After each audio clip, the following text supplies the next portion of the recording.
या माऊलीची मुलगी आणि या माऊलीची सून त्या पोटामध्ये मृत्यू पडलेली आहे आणि या माऊलीच्या पाठीमागे कोणाचाही सहारा नाही.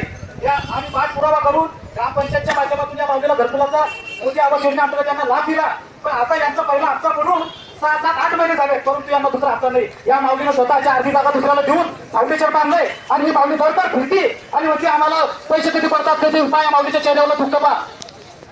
एवढं सरकार हे निकम्म सरकार आहे. हे सरकार बदलल्याशिवाय पर्याय नाही मित्रांनो. यावेळेस राष्ट्रीय काँग्रेस आणि महाविकास विकास आघाडी सोबत राहून हे सरकार हाणून पाडा आणि बहुजनांचं सरकार आहे मित्रांनो. हे व्यापाऱ्यांचं सरकार आहे, हे गरिबांचं सरकार नाही, हे सर्वांनी लक्षात घ्या.